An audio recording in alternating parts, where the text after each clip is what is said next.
എന്നെ വന്നത് കാണണം. അച്ഛനിവിടെ നമ്പർ മാലക്കര പേരും നമ്പരും ഫോൺ നമ്പരെല്ലാം കൊടുത്തു.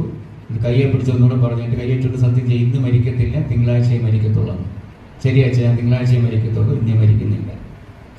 അപ്പോൾ അവിടെ ഒന്നുമല്ല മഞ്ചോ അച്ഛൻ പ്രാർത്ഥിക്കാനുള്ള കുട്ടീനെ അങ്ങനെ നമ്മൾ എന്തെങ്കിലും ആയിക്കോട്ടെ.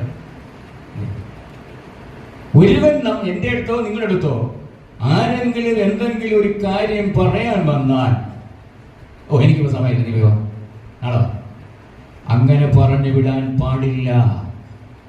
അവന് പറയാനുള്ളത് നമ്മൾ കേൾക്കണം, അവന് സ്വല്പം സമയം കൊടുക്കണം.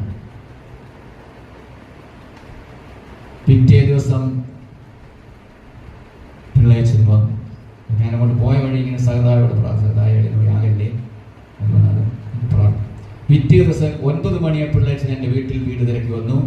പിള്ളേച്ചൻ പോയത് 4 മണിക്കാണ്.